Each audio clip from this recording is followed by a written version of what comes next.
Damos início, neste momento, à cerimônia de abertura do almoço-palestra com o deputado federal Marcel Van Hatten, do Novo, organizado pelo Congresso Conservador. Este evento tem como objetivo trazer pautas atuais da direita nos campos da cultura, economia e política à região sul do Estado, com a participação de expoentes dos mais variados campos da atuação humana.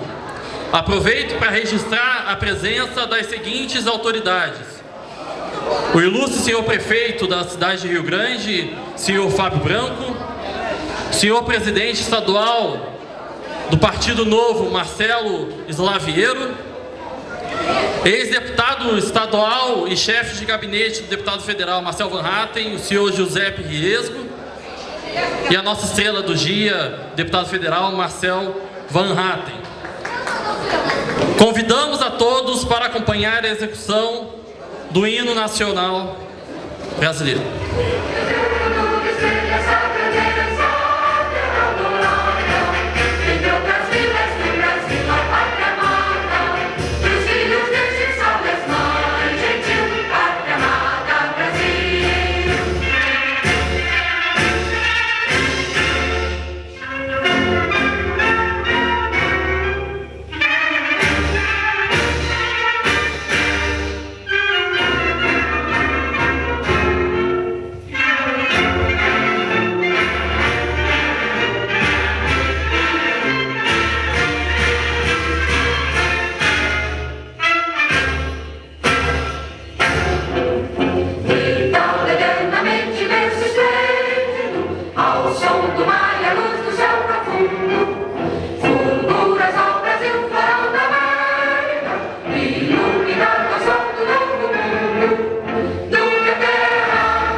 Eu quero aqui só registrar o meu agradecimento à equipe de voluntários do Congresso Conservador, em especial para esse evento, o Ralphs, o Léo Barroco, a Larissa e a Jaqueline.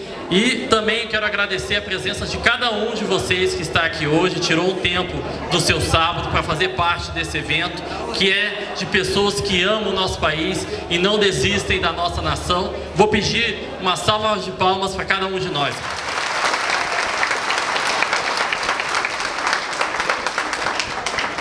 Neste momento, damos início à palestra intitulada Cortem as Cabeças, Brasil, Império da Lei ou Império do Homem? Convidando para o palco o deputado federal Marcel Van Hatten.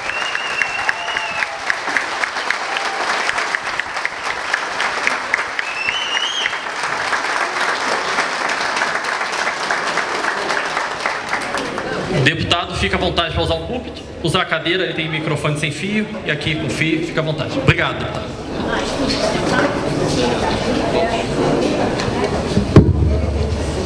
Bom dia, e vai virar mais forte agora, quando eu disser primeiramente, fora Lula, vamos lá? Aê! Segundamente, fora Alexandre de Moraes. Nossa, aqui foi mais forte ainda. Pessoal, eu quero agradecer, quero começar agradecendo, porque eu não posso em momento nenhum aqui deixar de reconhecer o trabalho que o Congresso Conservador está fazendo, nosso vereador que falou há pouco, e também o Ralphs.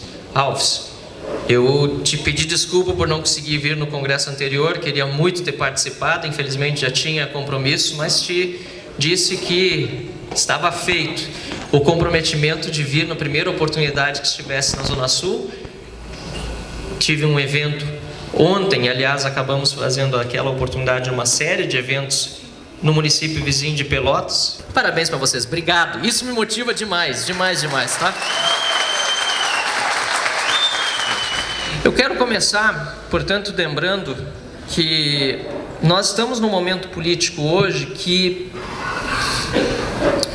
nos deixa muito preocupados. O prefeito Fábio Branco, que está aqui, que foi meu colega na Assembleia Legislativa, obrigado pelo prestígio da tua presença, obrigado por ter vindo aqui também participar. Falamos ontem à noite sobre a organização, obviamente, o senhor já sabia que teríamos o evento aqui e disse que já estava programado para vir e está conosco. Sabe muito bem das batalhas que sempre travamos muito juntos na Assembleia Legislativa e depois quando deputado federal também, em uma série de temas, inclusive desse pedágio abusivo que nós temos aqui na região, que é um absurdo, né? Mas também em outras áreas relacionadas principalmente à parte da defesa das nossas ideias, aquilo que a gente acredita ser o melhor para o país. E o Fábio, para mim, também é um grande exemplo de lutador, até porque ele está substituindo também uma desgraça que passou por Rio Grande faz pouco tempo atrás aqui na prefeitura e que não pode voltar.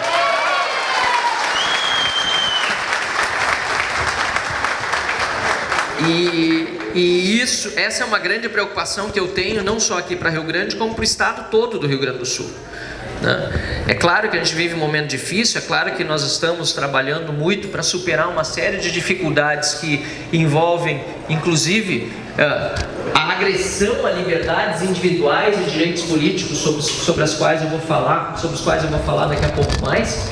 Mas nós precisamos lembrar que o poder se exerce e se busca por meio da mobilização de cada um, e nós temos no ano que vem nos municípios eleições e nós não podemos deixar essa praga do PT dominar os municípios, estado e país afora.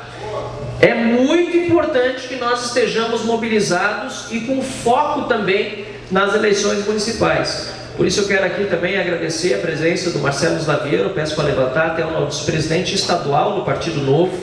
Tá? Obrigado, Slaviero. O Novo, aliás, eu não preciso nem entrar no mérito, muitos de vocês conhecem a crise interna que acabou levando a uma série de repercussões externas no Novo, mas felizmente hoje nós não apenas superamos as crises que um partido pequeno, novo mesmo, e com ainda pouca experiência enfrentou, para ser hoje o partido mais firme na oposição a Lula e a corrupção e incompetência petista no poder. E vamos ficar assim e não vamos abrir mão dos nossos valores em nenhum momento. Nós estamos trabalhando muito forte justamente porque hoje o Novo é esse grande instrumento de uma direita liberal, uma direita conservadora, uma direita correta que quer chegar do jeito certo ao poder, sem atalhos, sem demérito a outras agremiações partidárias que tenham talvez aqui também muitos filiados. É importante que nós tenhamos pessoas participando na política em todo o espectro, fora aquele da esquerda, obviamente, mas que nós tenhamos gente boa em todos os partidos. Mas no caso do Novo, nós estamos trabalhando para ter uma instituição sempre muito correta do início ao fim e que respeite os princípios e valores que nós defendemos. Pode ter às vezes discordância interna aqui e ali, a gente debate. José, que hoje é meu chefe de gabinete, foi deputado estadual, a gente concorda em muito, às vezes a gente diverge, isso é normal, mas quando diz respeito a princípios, quando diz respeito a valores, quando diz respeito ao cuidado com o dinheiro público, por exemplo, nós não abrimos mão dos nossos ideais. E para nós também um grande exemplo disso é o nosso querido governador de Minas Gerais, Romeu Zema, que é um grande exemplo para os mineiros e um grande exemplo para o Brasil. Mais do que um exemplo, ele é também uma esperança, passando das eleições de 2024, junto com outras lideranças que estão surgindo no nosso país ou que já surgiram, como é o caso também do governador Tarcísio de Minas Gerais, nos dão pelo menos né, o consolo de que, se tivermos de aguentar 4 anos, eu não acredito que isso seja possível, acho que logo, logo aí pela frente esse governo cai de podre.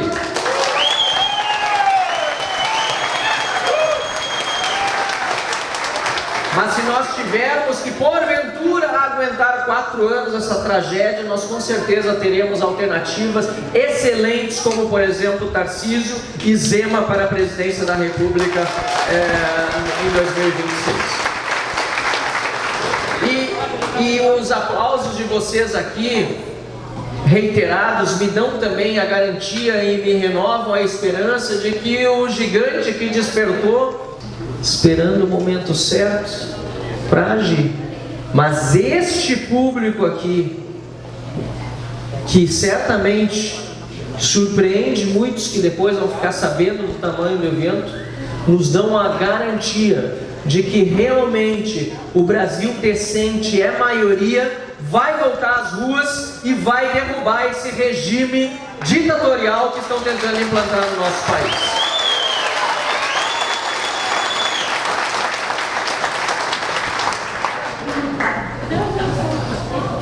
E vamos começar pelo início. Nós temos uma história no nosso país que é uma história bastante intensa politicamente. Nós estivemos, talvez principalmente a minha geração, a geração mais nova, nós estivemos acostumados a um período de normalidade democrática, ainda que com muitas falhas institucionais. O Brasil, principalmente desde a Constituinte de 1988, é um país que vem sendo declarado internacionalmente pelos índices que tratam de liberdades políticas, de direitos civis. Não é uma questão só de sentimento nossa, da minha geração, da geração mais nova dos brasileiros. O país tem sido considerado uma nação democrática, uma nação livre, uma nação que tem direitos e deveres mencionados numa Constituição que, em geral, é respeitada. No entanto, se nós olharmos para a história do Brasil, por exemplo, desde a proclamação da República, nós perceberemos que a história da nossa política é uma história de mais momentos de exceção e de ditadura do que momentos de normalidade democrática. É preciso que a gente tenha esta noção, porque isso está no DNA da evolução política do nosso país. Não podemos olhar apenas para o que aconteceu nos últimos 5, 10, 15, 20 anos, ou se considerarmos a Constituição de 1988, 25 anos, ou melhor, 35 anos, perdão, não, estou fazendo cálculo errado, 35 anos, e achar que nós estamos, em outubro vai fazer, que nós estamos simplesmente blindados de qualquer tentativa de decisões ditatoriais ou de governos de regimes de exceção se consolidarem no país. Não, essa não é a realidade histórica do Brasil. E hoje, da pior forma possível, nós estamos, infelizmente, experimentando isso. Mas também é importante lembrar que durante toda a história do Brasil, sempre que a população se revoltou e se mobilizou, a mudança em favor da democracia e da liberdade veio. Aconteceu nas diretas já, aconteceu depois do impeachment do Collor e principalmente, mais recentemente, aconteceu no impeachment da Dilma. Não tem coisa que o político mais tem medo do que povo na rua. Povo na rua. E é por isso, obviamente, que contra-atacaram e quiseram colocar medo na população brasileira de sair às ruas. Porque sabe que é isso que realmente pode mudar o destino de um país como o Brasil. Nós começamos a ver esse processo no nosso país de mudança mais recente, de povo na rua, fazendo a pressão política lá em 2013. E é importante lembrar que o estopim para aquele movimento de 2013 não foi a bandeira verde e amarela e as pessoas indo para a rua por liberdade, por democracia, contra o PT, não.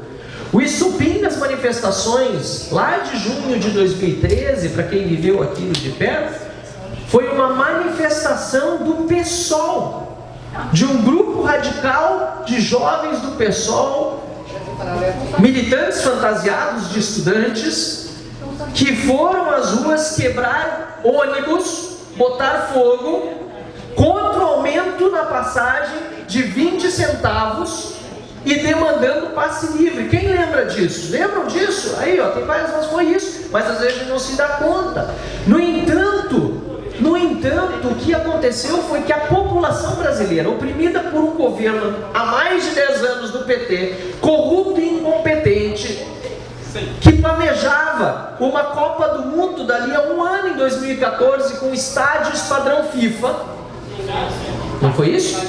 Enquanto a saúde não era padrão FIFA, continua não sendo, educação não é padrão FIFA, segurança não é padrão FIFA, estádios sim, podiam ser padrão FIFA e construídos com dinheiro do povo e da corrupção. O povo disse, não é só pelos 20 centavos. É por muito mais do que isso, e começou a aparecer na rua aos milhões de brasileiros, aos milhares e aos milhões, no Brasil todo. E aquilo demonstrou uma força que o povo até aquele momento não tinha demonstrado, pelo menos não nos 25 anos ou mais anteriores, porque o primeiro e segundo governo do Lula não tiveram protestos na rua. Primeiro governo da Dilma, só naquele momento começou a enfrentar uma resistência popular desse tamanho. E as redes sociais, que hoje querem calar, que hoje querem extinguir, foram fundamentais, porque foi por meio das redes sociais que o povo quebrou a hegemonia de uma imprensa que precisa ser respeitada pelos profissionais competentes e verdadeiros que tem, e pela liberdade de imprensa que é vigente no Brasil, mas que também precisa ser denunciada quando há jornalistas que abusam do poder de informação monopolístico que a imprensa tinha naquela época e que foi desmascarado pelas redes sociais que surgiram naquele então dos anos de 2010. As pessoas foram às ruas e demonstraram a sua força, mas a reação também veio. Eu acho importante nós lembrarmos que para toda ação existe uma reação. O que nós estamos vivendo hoje, que é uma reação fortíssima, sobre a qual eu falo um pouco mais daqui a pouco, do establishment, ou de todos os poderes, não vou nem limitar apenas ao Poder Executivo, ou apenas ao STF, ou apenas a parte relevante do Poder Legislativo e seus líderes. O que nós vimos de reação naquela época, nós também víamos naquela época. Ou vocês não lembram do surgimento dos Black Blocs? Os Black Blocs começaram a aparecer no meio das manifestações pacíficas. E as pessoas começaram a ter de lidar com infiltrados violentos que diziam que estavam lá também contra a corrupção, contra a incompetência, mas de fato, e os vínculos foram comprovados várias vezes, mas infelizmente pouco investigados e nada responsabilizados, com partidos políticos de esquerda, inclusive o próprio PSOL. E aqueles Black Blocs acabaram fazendo com que muitos brasileiros que estavam nas ruas primeiro tentassem controlar a situação, se abaixar para identificar quem fazia quebradeira, lembram disso? E depois sair das ruas e desistir, para não acabar sendo envolvido numa violência maior ou numa espécie de agressão que quem vai para a rua para protestar pelo bem do país jamais vai fazer. Isso nós vimos então lá atrás com esse movimento, e apesar disso, o povo brasileiro seguiu batalhando, trabalhando para evitar a volta do PT, ou melhor, a continuidade do PT no poder, mas por uma margem muito pequena, Dilma Rousseff acabou sendo reeleita. Acho engraçado, aliás, importante a gente falar sobre esse tema, porque nós somos sempre muito imediatistas, curto-prazistas, e está certo, a gente quer viver uma vida boa hoje, não quer estar tendo que se importar e se incomodar tanto com um governo que fica interferindo nas nossas liberdades. Mas se nós formos ver a história do Brasil, ela é exatamente, repito, de avanços e de retrocessos. E naquele pós-eleição de Dilma Rousseff, na verdade, o que ela sentiu não foi uma vitória, ou no máximo, como se diz, uma vitória de pirro. Porque logo em seguida, ainda em 2014, tivemos manifestações contra a eleição de Dilma Rousseff, inclusive encampadas pelo próprio candidato adversário do PSDB na época, Aécio Neves. Nós lá em Porto Alegre organizamos uma manifestação que foi até a sede do TRE, na época que você podia dizer que você queria que a eleição tivesse uma auditoria posterior, algo que a lei inclusive garante. O PSDB foi lá e pediu oficialmente na época. E depois, no ano de 2015, quando ela assume novamente a presidência da República reeleita, o que nós vemos é que o seu governo, que já era um desastre anteriormente, vai logo abaixo justamente por causa das pedaladas fiscais e por causa da irresponsabilidade e da corrupção. Aumento de energia elétrica logo no início de 2015, desemprego galopante, tudo fez com que aquela indignação das pessoas, que já era enorme contra o PT fazia tanto tempo, canalizasse para as ruas, levando os brasileiros a pedir o impeachment de Dilma Rousseff. Então, o que parecia ter sido uma vitória para ela e para o PT, foi uma enorme de uma derrota, porque levou ao impeachment por crime de responsabilidade da petista Dilma Rousseff e levou para a prisão líderes de um partido político que se dizia melhor do que todos os outros. Melhor do que todos os outros, o partido da moral e da ética, mas que se revelou ainda pior e mais corrupto por ter abusado da confiança de tantos cidadãos durante tanto tempo. Depois, o que nós vimos acontecer nesses últimos anos, mais idas e vindas, tivemos Michel Temer, depois tivemos a eleição do Bolsonaro, numa aliança de todos aqueles que não queriam a volta do PT ao poder, seja por motivos de batalha contra a corrupção, seja por motivos de batalha contra a ideologia nefasta do PT, seja em virtude do liberalismo econômico que estava no programa de governo do candidato Bolsonaro. Houve uma grande união de todos os brasileiros no momento crítico do país para dizer: nós não queremos a volta do PT ao poder. E assim tivemos e vivemos os últimos 4, 5 anos. O problema é que a reação vem, especialmente vem quando a Lava Jato, que tinha atacado grande parte do sistema político e empresarial corrupto nacional, bate as portas do poder judiciário, do STF. A revista Cruzoé publica uma matéria dizendo que numa delação premiada, Dias Toffoli foi chamado de amigo do meu pai. Vocês lembram disso? Não vou entrar no mérito se a delação era verdadeira ou não, se realmente havia indício de corrupção, até porque a gente nem tem como saber hoje por quê. Ela foi censurada, essa matéria da Cruzoé. Foi aberto um inquérito das fake news para que os supremos pudessem se proteger de notícias falsas que atacassem a reputação da corte brasileira, e votaram pela impossibilidade de ministros da Suprema Corte, por unanimidade, serem investigados com base em delação premiada. Vocês lembram disso? Foi lá no ano de 2019. E esta reação do sistema é a mais difícil de contrapor no momento em que hoje nós estamos, porque a ditadura do poder judiciário é a pior de todas as que um país pode ter, porque contra ela não há quem recorrer.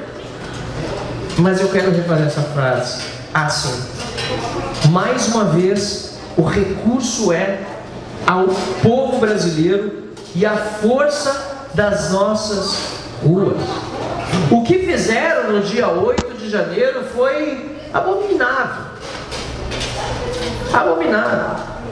Foi irresponsável e cometeu um crime de dano ao patrimônio público, como nós sempre dissemos, em relação àqueles que nunca são penalizados do movimento criminal, do MST, por exemplo, que deveria ter a maior parte dos seus membros respondendo pelos crimes que cometeram ao longo de tantas décadas no Brasil, prejudicando o nosso agro, prejudicando o nosso país. E eu só cito um movimento, podia citar outros movimentos que usam da sua violência, MTST, UNE e assim por diante. Nós defendemos isso e não defendemos isso por viés ideológico. Agora, o que aconteceu no dia 8 de janeiro, com prisões ilegais de pessoas que estavam na Praça dos Três Poderes, mas contra as quais até este momento, apesar de centenas ainda presas, o Estado não tem produzido uma única prova de que elas efetivamente quebraram alguma coisa, isso é de uma injustiça absoluta e repugnante.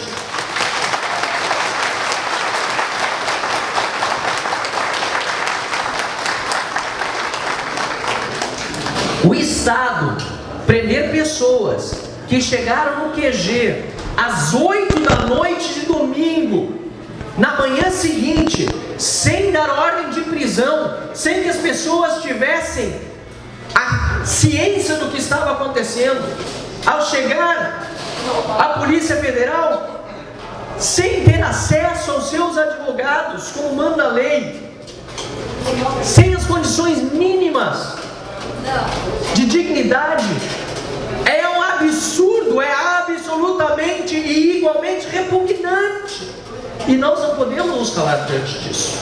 Não é uma questão de direita ou de esquerda, é uma questão de dignidade da pessoa humana, de justiça.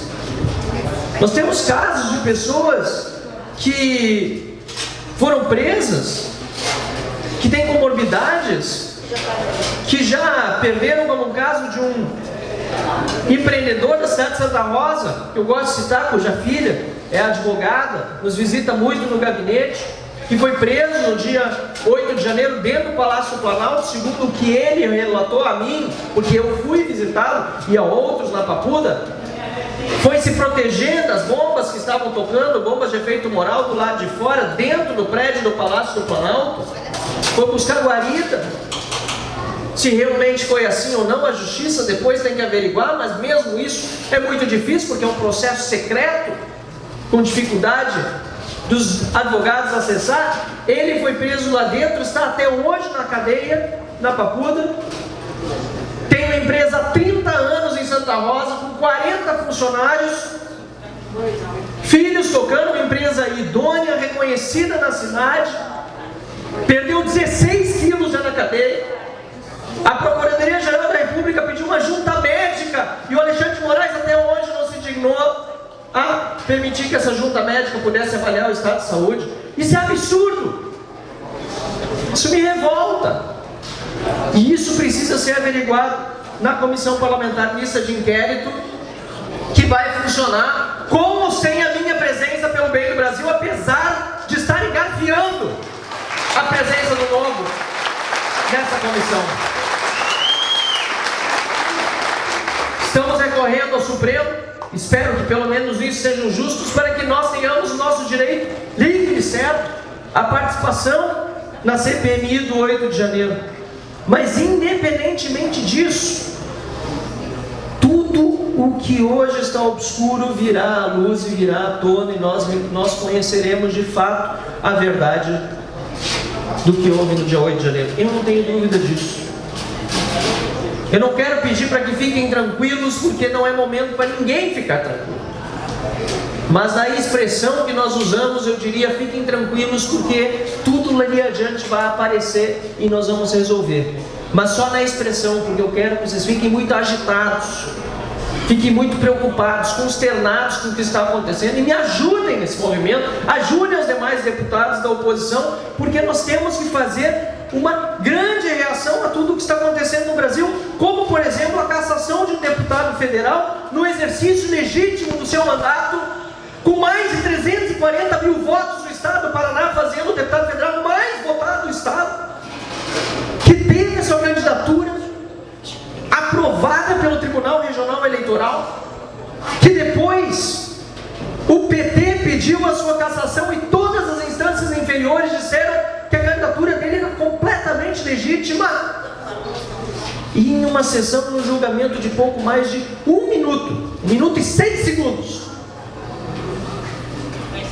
tem o seu mandato declarado cassado por uma inelegibilidade fictícia, que não existe, portanto, na lei.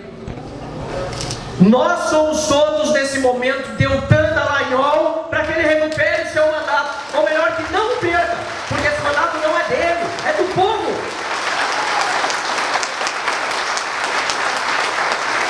É do povo paranaense e do povo brasileiro. E prefeito Fábio Branco, essa defesa que eu faço dele, eu faria com a mesma paixão, com o mesmo entusiasmo, apesar de discordar frontalmente do que defendem petistas, pessoalistas.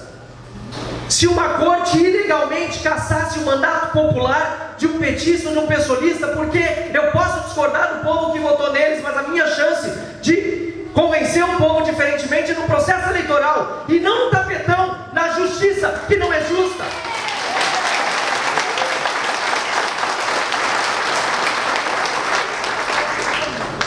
E é por isso que eu digo para petistas, pessoalistas e para todos que estão na esquerda, que dizem que são contra a censura, dizem que são a favor dos direitos humanos, que eu fico muito envergonhado,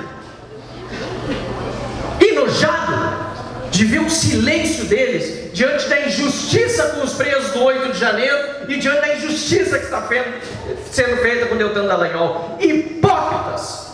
Hipócritas! É preciso denunciar. E por isso, amanhã, dia 21 de maio, eu estarei em Curitiba, numa manifestação, diante do Ministério Público Federal, a casa do procurador e hoje deputado federal, ex-procurador e hoje deputado federal, Deltan Dallagnol, para dizer: este mandato pertence ao povo e não vai ser retirado do povo brasileiro.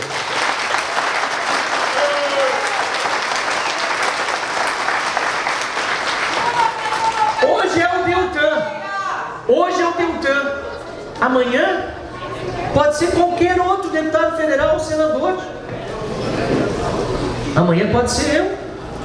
Assim como eu já fui mencionado completamente indevidamente, mas desconfio que seja por ameaça, num processo de desbloqueio de redes sociais. As minhas redes nunca foram bloqueadas.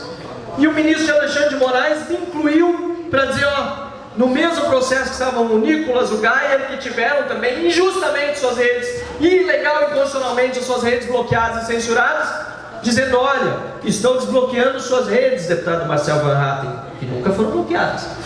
Mas se você fizer um discurso de novo atentatório contra a justiça eleitoral, o Estado Democrático de Direito, coisa que também nunca fiz, você terá uma multa diária por post de R$20 mil,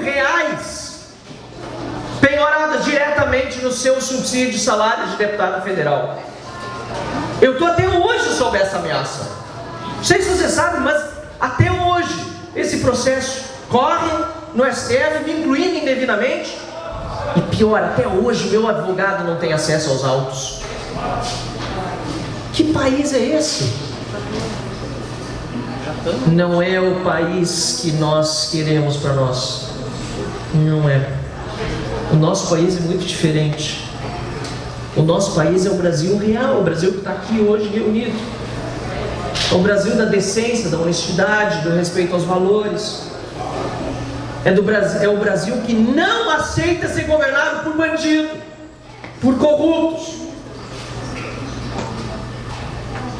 O nosso Brasil é o Brasil de pessoas que já estão reagindo, como eu disse, como o gigante que acordou, mas está só dando uma espiadinha debaixo do lençol, para ver a hora certa de se erguer outra vez. Eu tenho convicção que depois da manifestação de amanhã em Curitiba virão enormes manifestações populares em todo o Brasil e simultaneamente.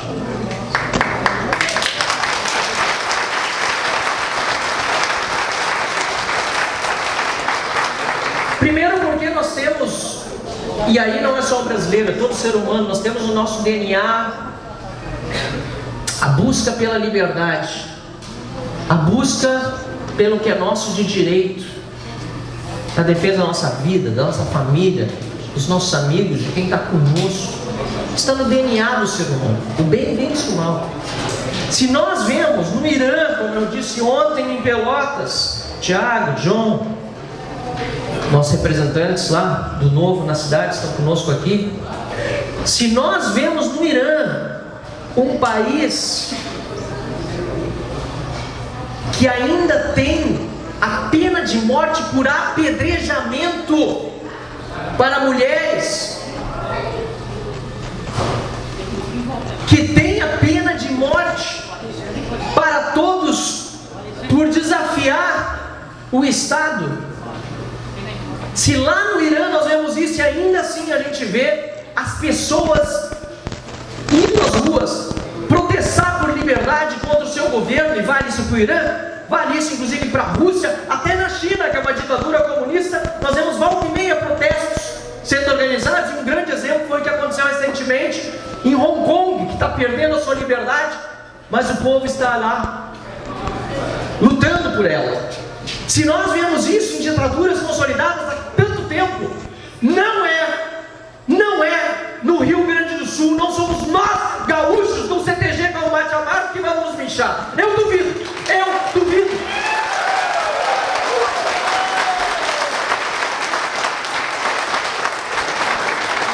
E é por isso que nós temos que apenas ter a estratégia correta e a movimentação certa. Mas nós estamos chegando nela. Eu participei de uma reunião com todos os movimentos de rua que ajudaram no impeachment da Dilma e outros que estão se juntando agora, que começaram a surgir mais recentemente. E o recado é unânime: vamos deixar as diferenças de lado, vamos parar de brigar entre nós. O que isso resolve? Olha o quanto nós sofremos na última eleição com isso. Nós, o Giuseppe, aliás, e eu somos testemunhas disso. O Giuseppe era para estar na cadeira dele de deputado estadual lá, ele foi um excelente deputado, aumentou em 80% os votos dele para deputado estadual, mas de novo perdeu de 2 para 1 cadeira só lá na Assembleia Legislativa. E infelizmente isso também foi resultado de muitas das brigas entre nós. Não é hora de desunião, aliás, nunca deveria ter sido. Agora vamos juntos, porque eles podem, não deveriam. Podem caçar o passaporte de um, jamais deveriam fazer isso. Bloquear as contas bancárias de outro, não deveriam. É ilegal, é inconstitucional da forma como estão fazendo. Mas podem, não deveriam botar uma pessoa na cadeia. Pode botar 10, pode botar 100, pode botar mais de 1000 como fizeram lá em Brasília. Mas eu tenho certeza, olhando para vocês, que é impossível organizados em todo o Brasil botarem milhões de brasileiros no calabouço. Não farão isso, nós vamos vencer. O Brasil é nosso e eu conto com cada um de vocês para a gente fazer essa mudança acontecer de verdade. Fora Lula, Lula na cadeia, o lugar dele é na prisão. Obrigado.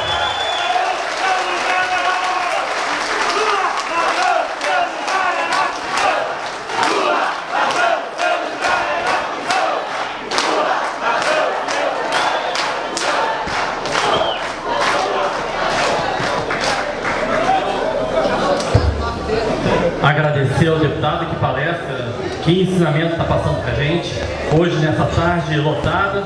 Alguns avisos: o deputado é autor de livros, está ali no canto, vou pedir para levantar a mão a nossa assessora, quem quiser comprar, está ali. Eu digo, deputado, que eu tenho esse livro em casa, falei, tinha que ter trazido a minha cópia ou comprar outra para conseguir um autógrafo. Também um outro aviso importante: o deputado Marcel Van Hatten, após o almoço, não precisem ficar com pressa, a equipe dele já me informou. Vamos fazer uma fila, vai tirar foto com quem quiser, não precisa muito murmurinho. Eu sei que muita gente quer tirar foto com ele aqui.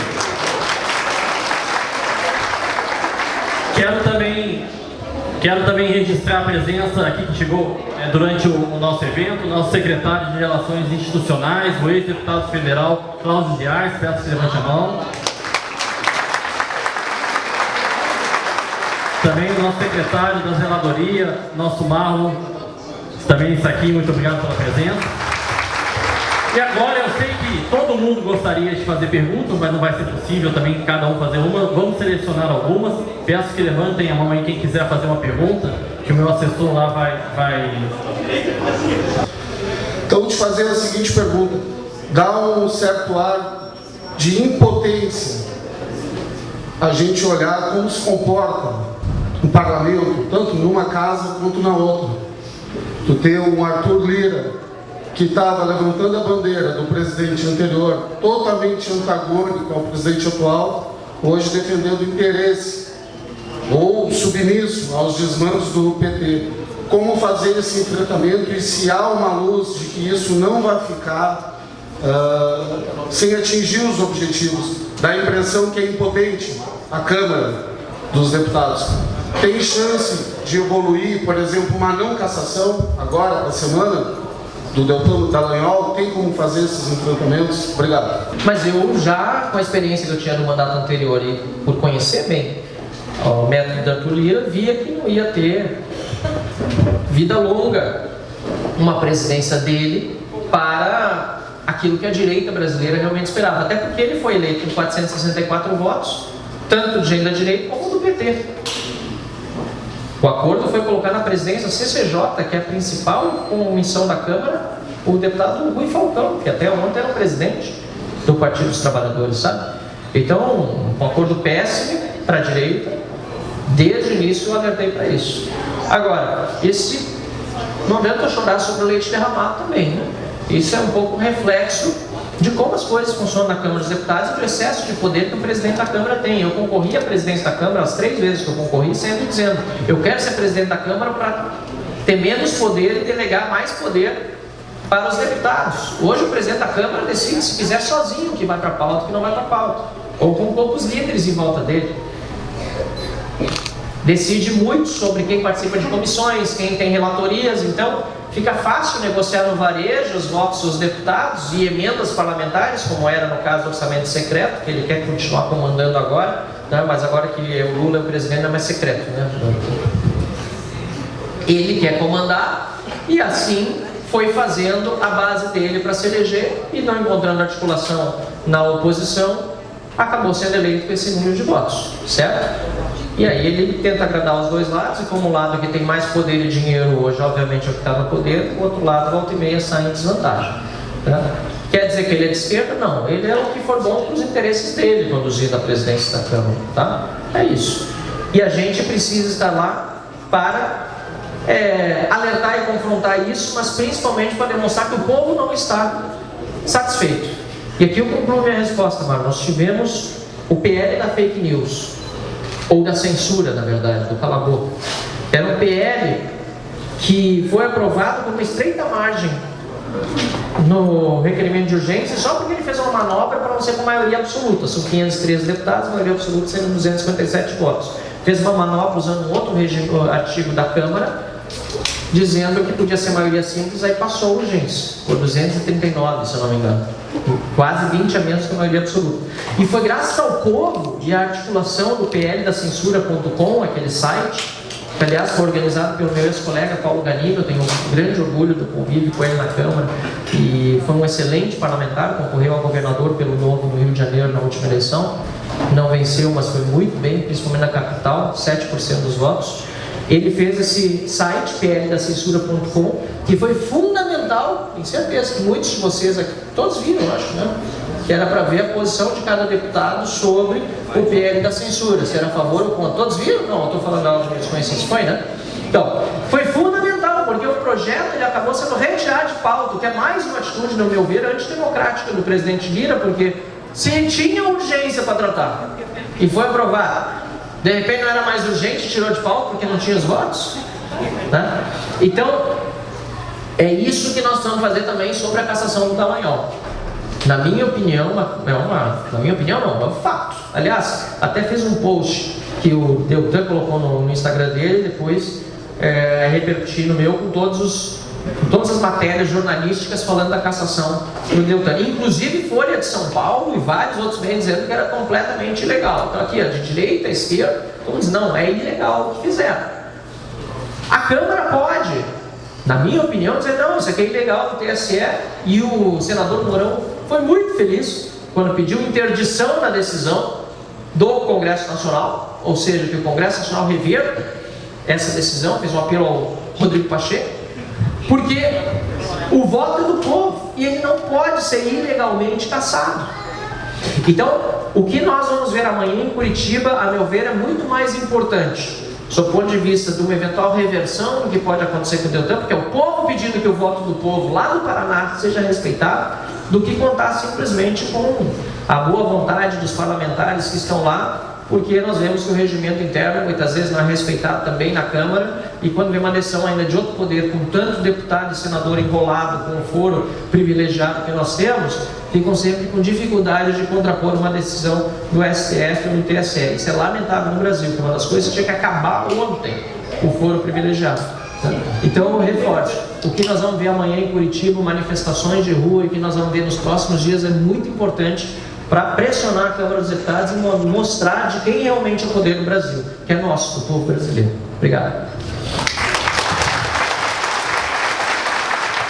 Eu sei que as pessoas estão com fome, mas vamos fazer mais umas 2 perguntas, mas antes eu quero registrar também a presença da minha companheira e amiga de Câmara, vereadora Laurinha. Se puder, uma salva de palmas para a vereadora Laurinha também. Então, também uma assessora aí, tem Luiz. Mais uma pergunta aí, Luiz? Quem pegou o microfone ali, eu já estou vendo, é meu pai. Coronel César também foi vereador aqui da cidade. Pode fazer pergunta, pai. Boa tarde. Primeiro, é um prazer estar aqui presente com um deputado tão combativo como o Van Hatten. E as pessoas me conhecem como o Coronel Augusto César. Mas hoje eu tenho até vergonha de falar que eu sou coronel. Mas, deputado Van Hatten, ontem mesmo eu conversava com o general Mourão, hoje eu tenho uma relação de amizade de mais de 40 anos, e cobrava dele o que eu me permito cobrar de Vossa Excelência. Eu quero ver a ação efetiva do Congresso Nacional, porque o Congresso Nacional é o único bastião que pode realmente acabar com o descalabro dessa ditadura que nós estamos tendo no Brasil. A mídia tradicional está dominada, a mídia atual das redes sociais está sendo calada, a OAB, que é a minha instituição também, porque eu sou advogado, totalmente dominada. A OAB é uma instituição, um braço do PT, e o Congresso Nacional, que deveria estar combatendo principalmente os ministros do STF, ficam no discurso. O senhor acabou de falar da manifestação em Curitiba. Eu quero saber o seguinte: quando é que a maioria do Congresso, que é a maioria conservadora, que é a maioria liberal, democrática, vai trancar a pauta, vai apresentar 1000 petições de impeachment do Alexandre de Moraes, vai para a mídia para xingar lá o Arthur Lira, o Pacheco? Eu quero saber o seguinte, deputado Van Hatten, nós estamos em guerra. Quando é que eu vou ver as granadas explodindo dentro do Congresso Nacional? Claro que eu estou falando, claro que eu estou falando metaforicamente, mas na abertura do Congresso Conservador eu falei que nós estávamos em guerra e infelizmente estamos perdendo essa guerra. E depois algumas pessoas me contestaram. E nas últimas semanas nós mostramos que realmente nós estamos perdendo essa guerra. Então, deputado, eu sei que o senhor é combativo, eu acompanho o senhor, mas eu quero saber o seguinte: o que o pessoal democrata, de direita, patriota do Congresso Nacional, Câmara de Deputados e Senado vão fazer de efetivo? Porque de mimimi a gente já está cheio. Coronel, e obviamente que metaforicamente, acho que foi bom que você citou aí. O que nós estamos fazendo no Congresso Nacional, e eu vou começar pelo novo, eu não quero adentrar demais, posso falar mais pessoalmente, mas acho que tem certas coisas ali que acontecem que me desagradam, não no novo, na oposição, tá? Mas se eu falo para fora, eu estou gerando desagregação. Acho que nós precisamos trabalhar, né, aparando as arestas internamente e para fora trazer a maior motivação e a esperança possível para vocês, que são a peça mais fundamental da atuação do Congresso. Porque democracia não se faz apenas de 4 anos votando na urna, tá? Eu acho que isso precisa ficar muito claro. E o Brasil já aprendeu esses últimos 10 com o tanto de, não só manifestações de rua, mas pressão nas redes sociais e ligações diretas, como você fez para o teu representante. Eu acho que isso é fundamental, estar em contato direto com quem está lá. Só do ponto de vista do que nós do Novo estamos fazendo, nós estamos fazendo tudo o que dá. O problema é que nós reduzimos de bancada. Nós tínhamos 8 federais, nós passamos a ter 3. Antes, por termos 8 deputados federais, nós tínhamos direito, por exemplo, a destaques. Nós tínhamos direito a fazer mais requerimentos de obstrução, coisas que nós perdemos por causa do tamanho. E muitas vezes nós queremos que outros partidos façam essa obstrução e nós encontramos uma resistência aqui, outra resistência ali. Eu não quero entrar no mérito dos porquês, sempre vem uma explicação, que eu não considero necessariamente uma justificativa, mas do ponto de vista do que nós faríamos se nós tivéssemos todos os requerimentos de obstrução à nossa disposição, nós não pararíamos um segundo sequer de encher o saco e de batalhar, porque você é testemunha disso, se me acompanha nas redes, que a gente já faz com o pouco que a gente tem. E eu acho que isso sim é fundamental também. Nós precisamos ampliar essa capacidade de consciência dos outros parlamentares, de outros partidos, de que o momento é tão grave que não daria para votar, na minha opinião, mais nada na Câmara, no Senado, no Congresso Nacional, até ser recuperado efetivamente o mandato de um deputado cassado, como aconteceu hoje. Imaginem vocês se o PT tivesse um deputado cassado e fosse oposição, o que ia acontecer? Vocês acham que ia votar um requerimento de dar nome de rua ou de festa nacional ou de capital nacional de alguma coisa no Congresso? Nada. Então, apesar de eles praticamente não terem nada para nos ensinar, é importante que pelo menos na estratégia a gente aprenda que algumas coisas que eles fazem nós deveríamos também estar fazendo como oposição mais unida. No entanto, para não ficar só na parte negativa aqui, existe uma série de fatores que ainda estão sendo superados para a gente ter essa coesão maior da oposição. E um deles é o próprio conhecimento dos parlamentares entre si, porque se nós formos pensar, nós tomamos posse dia 1º de fevereiro, mas era praticamente um mês morto até finalmente o carnaval, passa aqui, os deputados estão praticamente só todos de terça a quinta, até criar uma coesão mesmo entre a oposição, como eu mesmo não conheço, é humanamente impossível, são 513 deputados, eu não conheço muitos deles ainda pelo nome, leva um tempo para maturar isso. E para aumentar esta maturação em velocidade, 2 fatores são importantes. E o primeiro já está sendo sublimemente desempenhado pelo Lula, que é o governo dá tiro no pé. Não tem nada de bom que esse governo tem feito com o Brasil, é uma desgraça atrás da outra, e isso tem consolidado e unido cada vez mais os deputados na Câmara dos Deputados e os senadores no Senado. E a segunda é essa necessária pressão popular. Acho que entendo o discurso, entendo a insatisfação, entendo até a forma como colocou, que não é só de mimimi, mas a reclamação e a indignação são fundamentais, porque no momento que os outros parlamentares veem a reação, por exemplo, a um vídeo, a um post meu positiva, porque o povo está apoiando, os demais também se sentem motivados a fazer. A palavra tem muito e muito poder, e eu vou continuar falando tudo o que eu penso. Às vezes eu até, quando eu vejo comentários assim, dizendo, mas quero algo efetivo, fico pensando, puxa, mas onde estou errando? O que eu podia fazer mais? Mas a verdade é que eu já estou buscando fazer tudo o que está ao meu alcance. Eu preciso da ajuda daqueles que, volta e meia, fazem esses comentários, para pressionar quem não está fazendo, para nos ajudar a estar junto pelo Brasil lá na Câmara. Tá? Era isso. A gente dá continuidade aqui na nossa solenidade. Eu quero chamar o coordenador do município do Novo, Léo Barroco, que vai aqui presentear o nosso deputado com uma jurupiga, que é até produção da família do Léo Barroco, que é tradicional.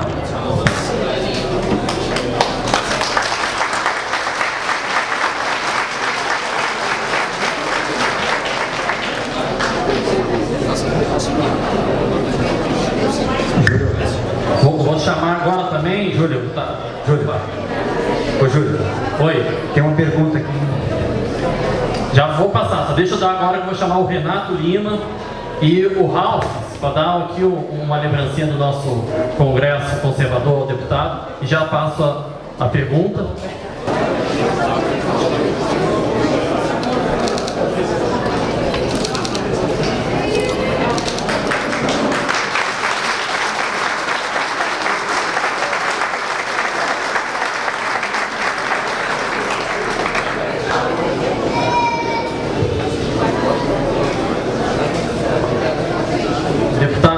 Você ouviu que aqui ficou pedindo para fazer uma pergunta, a gente vai quebrar um pouco o protocolo, mas uma pergunta só, vou pedir para que seja aqui, não vai dar para, senão a gente não consegue almoçar. O Luiz, serve o microfone aqui? Aí, o senhor aqui já tinha pedido. O que a gente faz? Então tá, vamos fazer. Bom dia, primeiramente, deputado, é um prazer recebê-lo aqui conosco, tá? Seja bem-vindo. Assim, eu vou ser bem rápido e objetivo.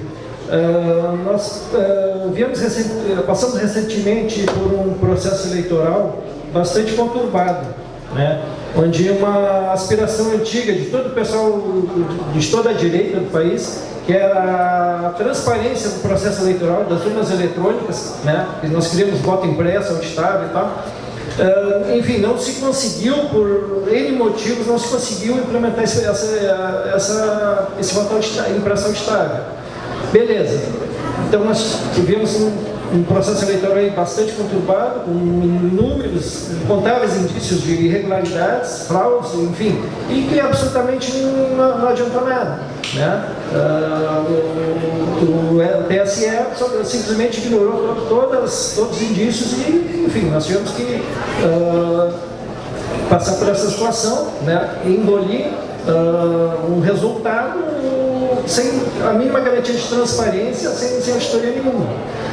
A minha pergunta é a seguinte: como a direita, como nós nos organizamos a partir de agora, pensando já no futuro processo eleitoral, dentro desse contexto, com essas mesmas urnas eletrônicas, sem auditoria, sem possibilidade de transparência, como é que nós conseguimos articular, mobilizar e seguir adiante para o futuro processo eleitoral?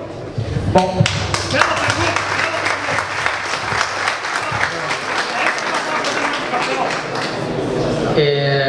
É importante a gente lembrar que não existe nenhum processo eleitoral 100% imune a fraudes no mundo, tá? Não tem, nenhum tipo, nem de papel, nem eletrônico, nem nenhum. Agora, a legitimidade do parlamento de decidir sobre o voto impresso foi atacada no momento em que ministros do Supremo Tribunal Federal fizeram pressão sobre parlamentares e líderes partidários para votar contra, e lamentavelmente o presidente, já na época também, o deputado Arthur Lira, ele trabalhou para que o projeto que nós tínhamos, que era a PEC do voto impresso, fosse aprovado na Câmara dos Deputados por pressão ou pedido dos ministros do Supremo Tribunal Federal, ou acordo, palavra que for.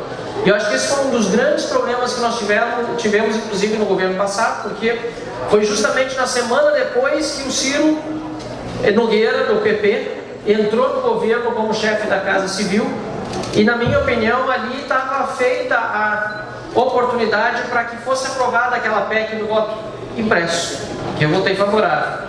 Mas infelizmente foi vitoriosa a proposta contrária, ou seja, de manter o sistema como era, pelo Congresso Nacional. Tá? Então, eu entendo que todo o sistema pode ser aprimorado. sou a favor do sistema de voto impresso, sou a favor de que nós tenhamos um aprimoramento e sou a favor de que a gente volte a discutir isso ao longo desse novo mandato. Agora, o processo eleitoral é uma função de várias coisas. E a principal dessas várias coisas é a confiança que as pessoas têm no sistema, como um todo, no processo como um todo. E isso não adianta o ministro calar, censurar, dizer que é e etc, se uma boa parte da população brasileira não tem a necessária confiança no sistema. Para mim isso é o mais importante. E é por isso que nós precisamos da ajuda de todos vocês para que instalemos a CPI do abuso de autoridade do STF e do TSE. A gente está fazendo abaixo-assinado agora, já passamos hoje, aliás, de 300 mil pessoas assinando, tá? Desde ontem, já conseguimos 10 novas assinaturas de parlamentares, faltam menos de 30, porque quem é responsável não só sobre a confiança do processo como um todo, mas em quem a população deposita a confiança, inclusive sobre a última instância do judiciário brasileiro, são os ministros que estão no STF e no TSE. E se não há confiança, decorrência das suas atitudes, inclusive das atitudes de não respeitar a Constituição e a lei e agir contra ela nas decisões abusivas que estão tomando, é preciso investigar porque essas decisões abusivas estão acontecendo, é preciso trazer as vítimas, é preciso debater e, como eu tenho dito, chegar às últimas consequências, que a gente tem que reequilibrar o país. Se tiver que fazer impeachment de ministro do Supremo Tribunal Federal, tem que fazer, entendeu? Tem que fazer. Agora é importante a gente olhar sem o espírito de vingança, como o Lula está fazendo, a gente está vendo o que está dando, que está dando ruim para ele, fazer do jeito certo, do jeito correto, com uma CPI que investigue na Câmara dos Deputados, que é um direito da minoria, tudo o que está acontecendo, porque eu tenho convicção que nessa CPI, tudo que a gente tem de reclamação sobre TSE e STF, virá também à luz. Então, para concluir, eu peço apoio de vocês, entrem lá no nosso site novo.org.br/CPI, quem ainda não assinou o abaixo-assinado, assine e ajude a pedir para os deputados federais que ainda não assinaram, para mostrar a cara deles, assinar, botar o nome lá na nossa CPI, para a gente chegar finalmente a 171 assinaturas e começar essa investigação mais ampla sobre tudo o que acontece no STF e no TSE que nos levaram a essa situação vexaminosa de hoje, tá? Seria essa a minha resposta. Obrigado. Agora aqui a última pergunta do nosso colega ali que pediu, solicitou, deputado, tá?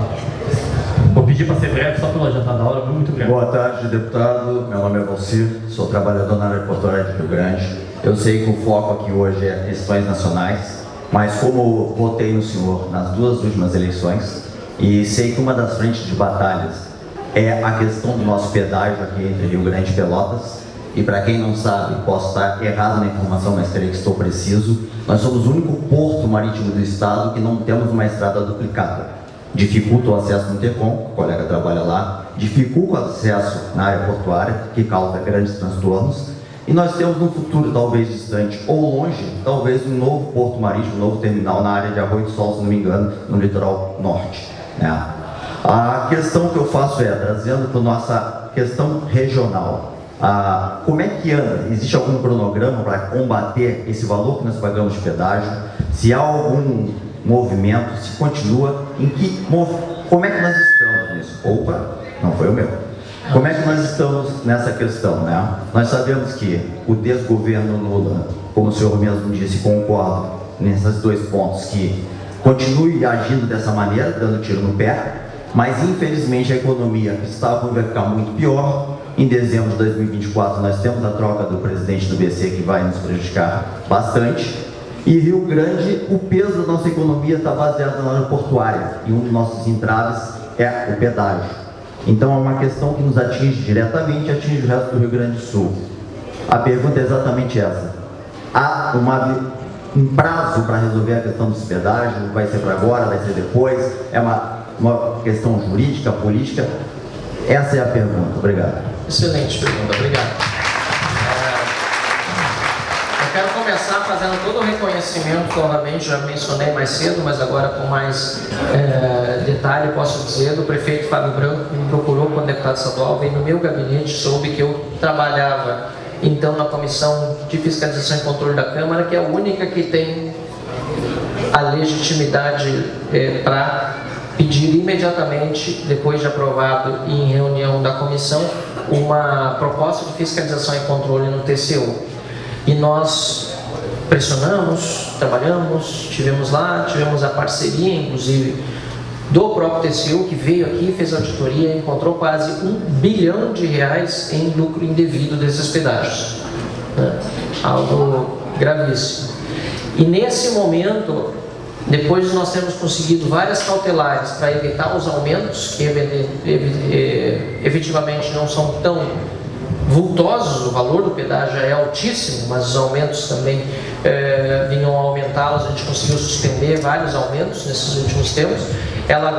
Essa ação está esperando para ser avaliada pelo plenário do Tribunal de Contas da União. Então, eu vinha falando há pouco com um jornalista da coluna Espeto Corrido de Pelotas. Como é que é o nome do jornalista ainda? Acabei de... Não, foi tudo 13 horas, jornalista do... Zé Ricardo, obrigado, prefeito. Falei há pouco com ele, que ele também estava interessado na matéria, e disse, olha, é importante que a gente esteja mobilizado como uma região e principalmente ter acompanhamento constante. Até onde eu sei isso tem sido feito, eu não tenho me dedicado tanto mais a este processo, porque quem está tratando mais dele é o deputado, excelente deputado também por Pelotas, deputado Daniel Treziak, né? E o deputado Afonso Ram, que são os dois que estão liderando, mas toda vez que me convida eu vou junto lá e a gente conversa. O prefeito Fábio Branco teve várias vezes com o ministro de TCU e o ministro Nardes foi decisivo, o ministro aqui do Rio Grande do Sul, inclusive, para que a gente pudesse fazer andar esse processo. Então, na minha opinião agora, o que está faltando realmente é ter uma articulação forte. Está faltando não porque a gente já tem feito, mas uma articulação forte da região para que efetivamente esse contrato seja revisto e também para evitar que haja qualquer tipo de prorrogação ou novo contrato sequer parecido com ele, porque ele está vencendo em breve também e a gente não pode aceitar o que está acontecendo hoje aqui na região, que paga os pedágios mais caros do Brasil. Todo mundo com quem a gente fala vê, né, e é realmente um abuso o valor, né? Só vir para cá, quem vem de carro já vê, né? Pagar 15, 20 aqui na descida, depois os outros pedágios é realmente absurdo. Então, pode ter certeza que, apesar de não estar hoje na linha de frente que eu assumi lá atrás, porque o deputado da região corretamente está fazendo, acho que é melhor, porque ele é próximo daqui, na minha opinião, inclusive, o voto tinha que ser distrital, né? Para os deputados de cada região tomarem conta dos assuntos regionais. Ele está em Brasília, no TCU, em boas mãos, mas depende agora dos demais ministros do TCU que votam esse depois no plenário, e é muito importante que a região esteja atenta a isso. Contem comigo de qualquer forma. Muito obrigado.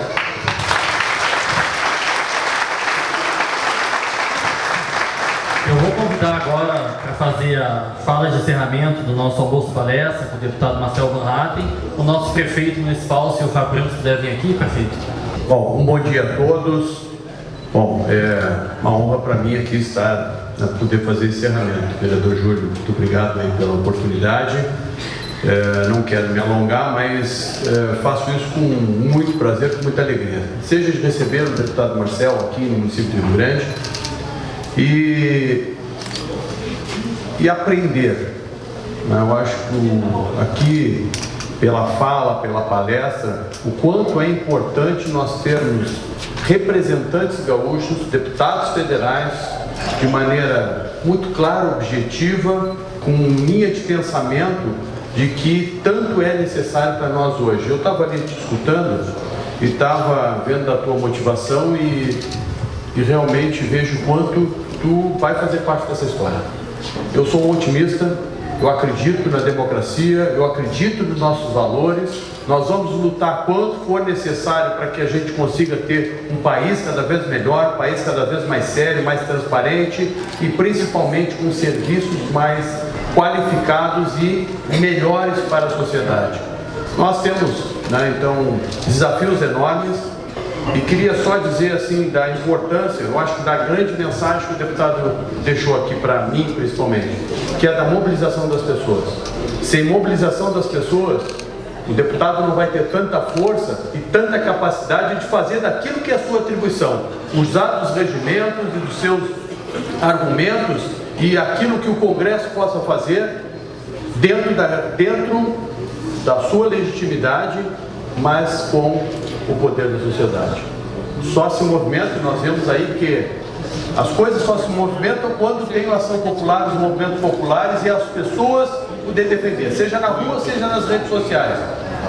Quanto é importante essa mobilização e poder dar o respaldo para a cobrança dos nossos deputados, mas principalmente poder fazer com que a manifestação possa ser bem entendida e muito mais do que entendida. Um recado precisa ser dado. Nós nos acostumamos nós ficarmos escondidos, acovardados em alguns momentos e aguardando a posição dos outros. Essas atitudes fizeram com que nós chegássemos até hoje.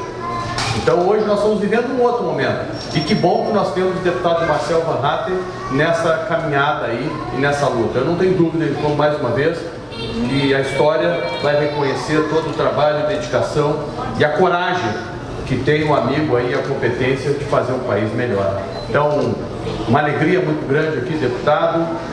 Fica aqui só muito mais um pedido, né? Que eu sei que esse momento vai passar e nós vamos ter que viver também um momento de reformas. É necessária uma reforma política, é necessária uma reforma tributária, porque sem reformas o país não vai crescer. É fundamental que a gente olhe para frente. Nós precisamos ter esses encaminhamentos, mas nós temos que olhar para frente, não podemos olhar para o retrovisor só. Nós temos que olhar para frente porque, seja uma ação imediata que aconteça, nós estamos preparados para que a gente possa fazer com que o país possa crescer, mas também seja como o deputado Marcel, se nós tivermos que enfrentar, mas depender ainda mais de 3 anos, mas nós temos que estar preparados para daqui a 3 anos ter bons projetos e dar as condições, o ambiente necessário para que possa retornar o crescimento. Senão nós vamos continuar com essa tributação pesada no empreendedor, uma tributação complexa, difícil, que ninguém entende. Então o objetivo é até para não entender, para dificultar tudo isso, e uma reforma política que ela é necessária. Nós precisamos ter uma reforma política urgente, uma reforma tributária, e aí sim, como prefeito, eu peço que nós possamos também ter o pacto federativo que tanto nós desejamos e sonhamos, né? As pessoas vivem nos municípios.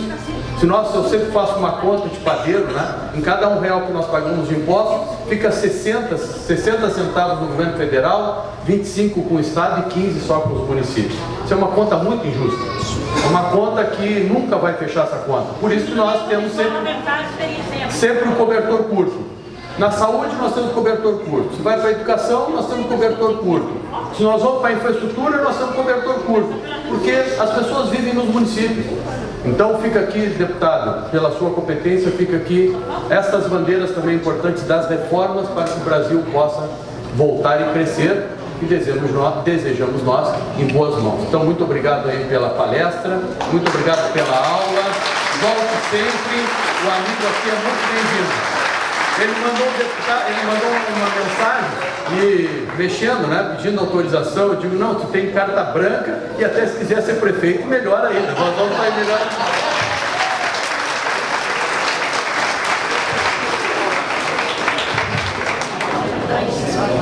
Bom, primeiro quero agradecer as palavras do prefeito, tem sido um grande parceiro. Obrigado, Fábio. Realmente eu pedi autorização dele para entrar em Rio Grande. Ele não... Nós somos parceiros, para deixar que sempre que eu vier aqui eu vou te avisar de qualquer forma, mesmo não precisando de autorização. Obrigado, Fábio. Obrigado mesmo. Grande figura, nos ajudou muito no primeiro mandato de deputado estadual a aprender muita coisa e me mostrou muitos caminhos. Eu quero só, quebrando o protocolo, agradecer a minha equipe, que vocês acham que eu só estou estrupiado, rodando o estado todo. Não, a minha equipe está aqui. Peço para o Giuseppe levantar e o pessoal que trabalha comigo, se quiser também, só para agradecer, fazer essa menção, né? Aliás, o pessoal que está cuidando também está ajudando lá com os livros, né?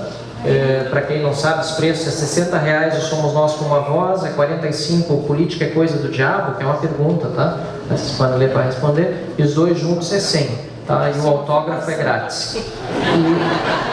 Tá? E também quero agradecer a presença especial aqui, está aqui junto com vocês. Ela vai odiar que eu vou dizer isso, mas está minha mãe aqui e o Marcos. Levanta, mãe. Ela está aqui, estão passeando. Aí eu queria agradecer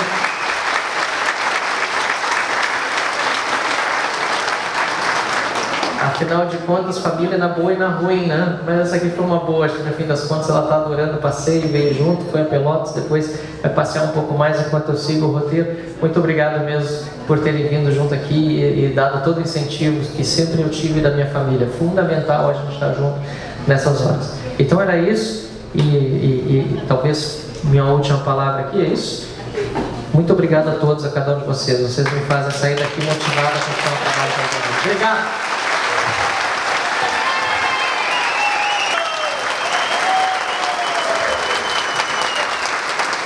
Muito obrigado, deputado. Esse é o Congresso Conservador que começamos esse ano, é o segundo evento. Já temos um terceiro marcado agora em julho. Lá na cidade que eu não estou vendo o Quinteiro, que veio de Bagé, que é nosso amigo. Em Bagé vamos fazer o Congresso Conservador. No final do ano iremos fazer um em Pelotas também. E vamos continuando plantando a semente da direita e, acima de tudo, mandando a mensagem de união, que é o que a gente precisa agora nesse momento tão complicado. Lembrando de novo, vamos fazer em Bagé em julho. Os livros dos deputados estão ali. Agora vamos fazer 2 filas para o almoço. E ao final do almoço, todo mundo com calma, o deputado está se colocando à disposição para tirar fotos também, ordenadamente. Como a gente é brasileiro, a gente gosta de fila. Vamos para todo mundo agora almoçar. Muito obrigado pela presença de todos e tenham um excelente almoço. Obrigado.